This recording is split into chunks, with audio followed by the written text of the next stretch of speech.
এমন কিছু জিনিস থাকে মানে যেটি খাওয়ানোর ইচ্ছা আছে না হঠাৎই হয়ে যায়। তো আমার কিন্তু মোমো খাওয়ানোর এত ইচ্ছা করতেছিল, তার লেগে কিন্তু আমি ওই দিনকা মানে একদম সবকিছু কিনা টিনা লয়ে আইসি, আর জামাই কিন্তু এদিকে মাংস লয়ে আইসে। তো আমি কিন্তু এর আগে কিন্তু রেডি করে লাইছি সবকিছু।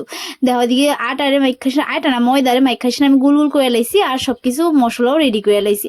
আমি কিন্তু আমার মানে এই চিকেন মানে মোমোটা মানে একটু কড়াইয়ের মধ্যে লাইটে সেরে তারপরে আমার মানে ভাল লাগে, কাঁচা কাঁচা একদম ভাল লাগে না, তার লেগে কিন্তু আমি একটু কড়াইয়ের মধ্যে লাইটে তারপরে ভাইজা টেজা এরপরে কিন্তু আমি মোমোটা বানাই।